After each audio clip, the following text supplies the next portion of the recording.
आपने देखा होगा चुनाव के दिन कई लोग पोलिंग बूथ पे लाइन लगी होती है। आप लोग साथी भी पब्लिश करते हो कि देखो जी इनके पास वोटर आइडेंटिटी कार्ड भी है, वोटर कार्ड भी है और इनको वोट डालने नहीं दिया जा रहा।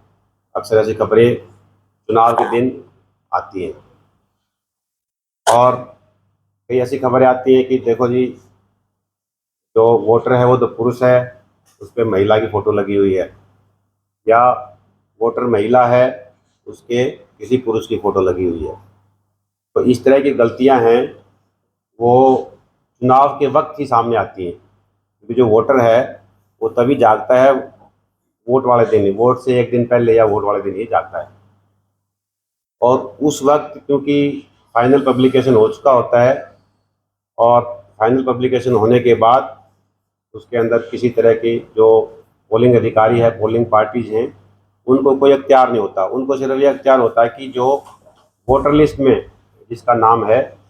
उसी को वोट डलवाना होता है, प्रॉपर फोटो आइडेंटिटी कार्ड देखिए। और कई बार बोगस वोटिंग की भी खबरें आती हैं, देखो जी वो फला आदमी तो यहाँ रहता ही नहीं, वो तो दिल्ली रहता है, कोई कलकत्ता रहता है, या कोई छोड़ के चला गया है, या किसी की मृत्यु हो गई है और ऐसी बोगस वोटिंग हो रही है, उनके भी वोट डल गए। तो इन चीज़ों से निजात पाने के लिए जो उपयुक्त समय है वो अब है। हमें, क्योंकि आप हैं वो समाज की आँख कान नाक है, जो मीडिया है और लोकतंत्र का मजबूत स्तंभ है, इसलिए आपके माध्यम से जो बात है प्रशासन की वो अधिक से अधिक जनता के पास पहुँचे। तो आज जो हमने परिचय करने का एक मौका निकाला था, इसका फ़ायदा उठाते हुए ये मैं बात अपनी कहता हूँ। तहसीलदार साहब कह रहे थे जी हमने इसकी वाइड पब्लिसिटी कर दी है और मीडिया में भी दे दिया है, पॉलिटिकल पार्टीज़ की मीटिंग भी कर ली है। तो मेरे पास जो लोग मिलने के लिए आए थे 10-20 लोगों से मैंने पूछा कि आपको जो रिविजन चल रहा है उसकी जानकारी है? ये कोई जानकारी नहीं है। मुझे लगा कि ये जो एक बहुत अहम मुद्दा है उसकी लोगों को जानकारी नहीं है, और लोगों तक पहुंचाने के लिए जो हमारे पास माध्यम है वो आप लोग हैं। हम कितने ही सभी विभागाध्यक्षों को चिट्ठी लिख लें, कितनी पॉलिटिकल पार्टीज़ की मीटिंग कर लें, वीडियो दफ्तर में नोटिस लगा दिया, तहसील में नोटिस लगा दिया, तो वो लोगों तक नहीं पहुंच पाता, लोगों को सही जानकारी नहीं मिल पाती। तो इसलिए एक मुद्दा आज की मीटिंग का हमने ये भी रखा है कि अभी जो वोटर लिस्ट है उसका रिवीजन चल रहा है 2 तारीख से लेकर 16 तारीख तक, 2 अगस्त से लेकर 16 अगस्त तक जो दावे और आपत्तियां हैं वो दी जा सकती हैं। कल जो एग्जिस्टिंग वोटर लिस्ट है जैसी स्थिति में उसका प्रकाशन कर दिया है, और हर एक जो बूथ लेवल ऑफिसर है, बीएलओ है, उसके पास अपने बूथ की जो लेटेस्ट जो वोटर लिस्ट है वो है। और इसमें से जो 4 दिन है, जैसे एक आज का दिन है 3 और 4, और उसके बाद फिर 10 और 11, ये 2 दिन हैं। इसमें जो बीएलओ को ये हिदायतें हैं कि वो अपने पोलिंग बूथ पे, मोस्टली स्कूल जी हैं, पोलिंग बूथ के ऊपर वो वहाँ पे जाके बैठेगा, और कोई भी आदमी जिसने अपनी वोट बनवानी है, जो 1 जुलाई को कोई भी बच्चा है वो जो 18 साल का हो गया है वो अपनी वोट बनवाने के लिए एलिजिबल है, तो वो अपनी नई वोट बनवा सकता है। और जिस तरह मैंने आपको बताया कि किसी भी आदमी को ये लगता है कि मेरी वोटर लिस्ट में कोई कमी है, तो कमी का तभी पता लगेगा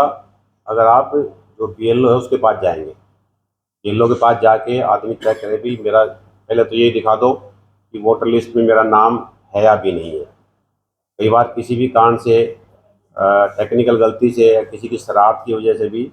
आदमी का वोट कट जाता है। पिछली बार वहाँ कालका विधानसभा क्षेत्र की बात करें तो वहाँ एक कैंडिडेट है, वो मतलब उसे चुनाव लड़ना था, तो लेकिन उसका वोट लिस्ट में नाम ही नहीं था। अल्टीमेटली उसने शिकायत की और मामला हाई कोर्ट तक पहुँचा, जो संबंधित कर्मचारी अधिकारी हैं उनके खिलाफ कार्रवाई की, लेकिन एक आदमी का जो चुनाव लड़ने का अधिकार था उससे वो वंचित हो गया है। तो मेरा निवेदन ये है आप लोगों के माध्यम से आम जनता से कि बूथ पे जाके अपनी वोटर लिस्ट का एक बार निरीक्षण कर लें, अपना और अपने घर वालों का ये चेक कर लें कि उसमें उनका वोटर लिस्ट में नाम है या नहीं है। नंबर एक तो यही है। उसके बाद उसमें कोई अगर कमी है, अगर उसमें कोई दुरुस्ती की संभावना है, नाम की स्पेलिंग ठीक है, पिताजी के नाम की स्पेलिंग ठीक है, महिला और पुरुष जो लिंग है वो गलत ना लिखा हो, फोटो उनका अपना हो, तो ये चेक कर लें। उसके बाद अगर किसी ने वोट बनवाना है तो वो वोट बनवाने के लिए फार्म नंबर 6 दे सकते हैं, और वोटर लिस्ट में दुरुस्ती करवानी है नाम में, उसके लिए फार्म नंबर 7 है वो भर के दे सकते हैं। और किसी का नाम कटवाना है, कटवाने का तो जब तक कि आमतौर पर ये होता है कि आदमी की मृत्यु हो जाती है तो या तो जो घर वाले हैं वही लिख के दें कि भाई हमारे फलां परिवार के आदमी की मृत्यु होगी, इसका नाम काट दें, ठीक है। या कोई उसके लिए रिक्वायरमेंट है डेथ सर्टिफिकेट, या गांव का कोई मोजिज व्यक्ति है, नंबरदार है, सरपंच है, वो वेरीफाई कर देते हैं कि भाई हाँ फलां आदमी की डेथ हो चुकी है या फलां आदमी यहाँ से छोड़ के जा चुका है, उसकी वोट काट दी जाए। क्योंकि वोटर लिस्ट में अगर ऐसे व्यक्ति की वोट बनी हुई है तो इलेक्शन के दिन ये एक तरह से टेंडेंसी रहती है कैंडिडेट की कि वोट ज़्यादा से ज़्यादा भुगता दो। भुगताने के लिए तो जो गांव में मौजूद नहीं है, जिसका वोटर लिस्ट में नाम नहीं है, उसका वोट भुगताने का प्रयास किया जाता है। तो उस चीज़ से बचने के लिए ये है कि अभी जो वोटर लिस्ट का शुद्धिकरण हो रहा है, पुनरीक्षण हो रहा है, इसमें हर एक जो नागरिक है वो अपनी जिम्मेदारी को समझते हुए एक स्वस्थ वोटर लिस्ट के निर्माण में प्रशासन की मदद करें।